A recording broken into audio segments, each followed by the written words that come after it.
Good morning, everyone. I just wanted to do a campground review of Hickory Hammock. Hickory Hammock is a wildlife management area here in central Florida.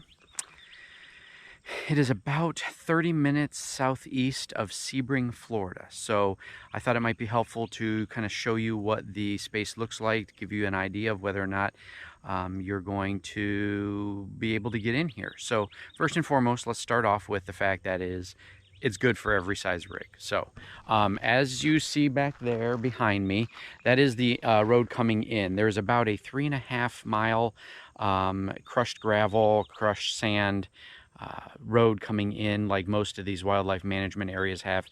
For the most part, it's in fairly good shape, I would consider it. There's a little bit of small washboarding right now, but there's no huge divots, nothing in the way that would be rubbing up on the rig. So that's first and foremost. So as you're coming in, again, that's 3.5 miles back to the campsite. So as you pull into the campsite, what you're going to see here is a split in the road. Off to the right, you're going to see a ton of open space. Perfect if you're looking to get some solar. You can see that GeoPro is hanging out over there. He's got some solar panels. So as you come in, you'll see the sign here, Hickory Hammock. There's a campsite over on the left. That's actually where we are camped this time. It's a fantastic site. You just back right in as you come around the loop. It gets good solar throughout the day. But you take the right fork in the road, and again, as you can see over here on the right hand side, you have a ton of open space to camp. Now, I do not see any fire pits or picnic tables in that area, so be advised there. The central area, I imagine you could park here. I think there's better options. There's a couple spots right back in there. If you're on a tent or with a tent and you want to get some privacy, that would be a good spot. One thing that's interesting about this campsite is there is a campground host, which is not always true with the Florida water management areas. I got a chance to talk with him yesterday. Super nice guy. He's been out here for about 3 months. But I guess they rotate campground hosts every year. So if you're here during 2021, he's probably going to be here. If not, it will be somebody else in his spot. So yeah, right over here on the left as you're coming in, you can see a campfire ring there, picnic table, campfire ring there, another campfire ring there, another picnic table here. So again, those are not large sites, but they're probably good for tents primarily. Over here on the right, you'll be able to see there's somebody back there in that spot, so I don't want to go in that area. There is, at least at this time, there's a few muddy areas here. It's supposed to rain, and again, I know this is not a super bright and shiny day, but it's supposed to rain for the next several days, so I wanted to get this done before we leave. So it is a bit foggy right now.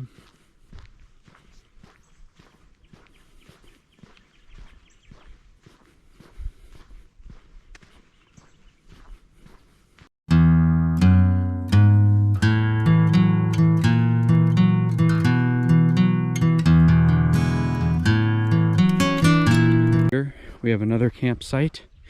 Again, pretty open view of the sky. Sun's gonna rise in the south or the east and then set in the southeast or west. So there's the spot back there. As you're coming around, there is also a day use area for this campground. But I'm not exactly sure how that works. You must have to pre-register for it in order to get the code to get in. Again, I apologize for how foggy it is right now. Campsite over here on the right, as well as back here in the corner. Again, this is also an equestrian campsite, so there's an ample opportunity. I'll show you. There's a huge barn where you can keep your horses. There's a campsite tucked in back there. That would be a pretty nice private spot. There is a day use area here, no camping. Obviously here at the hut, There's a campsite back there behind the day use area. Again, that one's going to have some issues with coverage.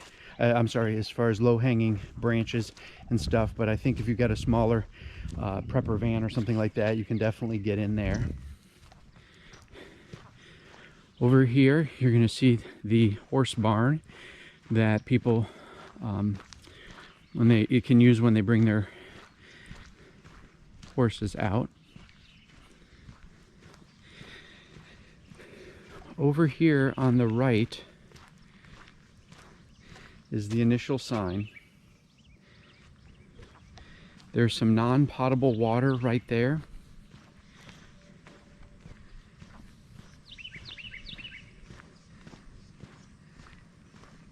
This, I believe, is just coverage that says keep out, so I imagine you can't, you know, set up shop there or use that for an event center. However, there is a basketball hoop there if you want to play basket.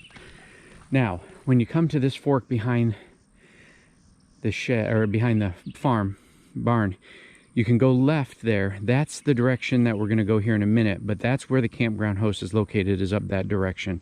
They ask that you try to check in before you pick a site, just so he can verify your reservation. There is a campsite over here behind those palms. And then back here, again, there's another community day use area. And there are 3 campsites back here. 2 of them are currently occupied, but I'll give you a general feeling for what they look like.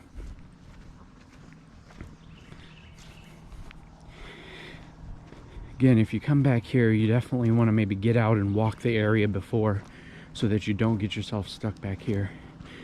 There's a nice level spot right there. We've got a spot over here as well. And then back here in the corner, there is also a campsite. Now, this campsite back here is not real level, but if you've got automatic leveling or something on your rig, you definitely could get some privacy back here. Okay, we're back up to the split, and I just took you down the right-hand side back there to those 3 spots. Now I'm going to go to the left. You'll see over here, as we round the barn, there are the 2 pit toilet areas here. They are very clean, so you're not going to have any issues, especially since there's a campground host out here. It makes it a lot nicer because they help maintain that area. There's a campsite here on the right. There's a space here on the left that you could get into. Again, this does not have any picnic table and or fire ring, but there's some space over there. You can see the road we came in on right over there.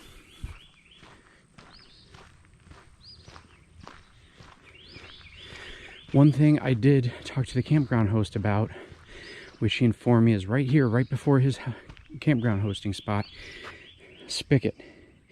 That is freshly new potable water. They have a new water filtration system, which is something that this has not had for a while, I don't think. So if you need potable water, there is no dump that I'm aware of other than at his site. Here's the campground host site. They have a nice covered pavilion area for them. There's a little side road down there with a few more campsites.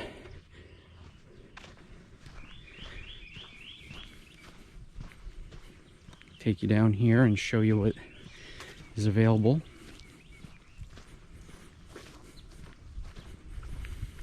Again, this is the middle of February 2021 when I'm filming this video, so everything is potentially going to change over the years.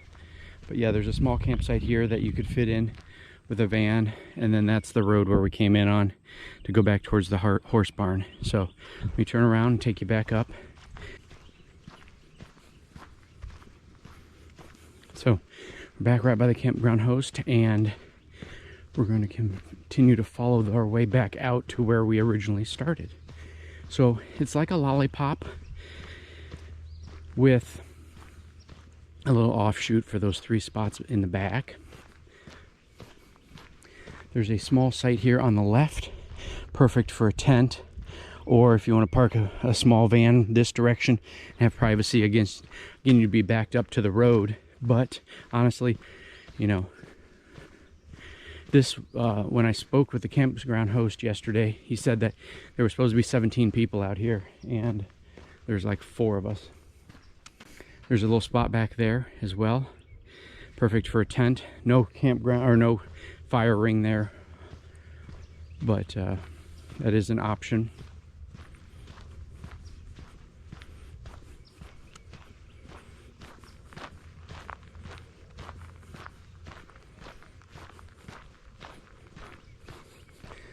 Spot right here as well. They've put this beam here because obviously that sand got really deep and some people got stuck. But there is a campsite right there on the right hand side that if you can get around that sand pit, you're going to have yourself a pretty prime spot. Again, just for reference, we're back. There's the GeoPro we started showing you when we first came in. And we are officially kind of around the back side of the loop and headed out on the main road again. So again, 3.5 miles back from the road. You need a gate code to get in.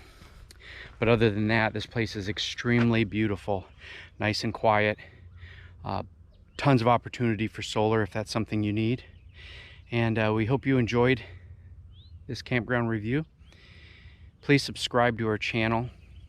Hit the notification button and give us the thumbs up. It helps the YouTube algorithm.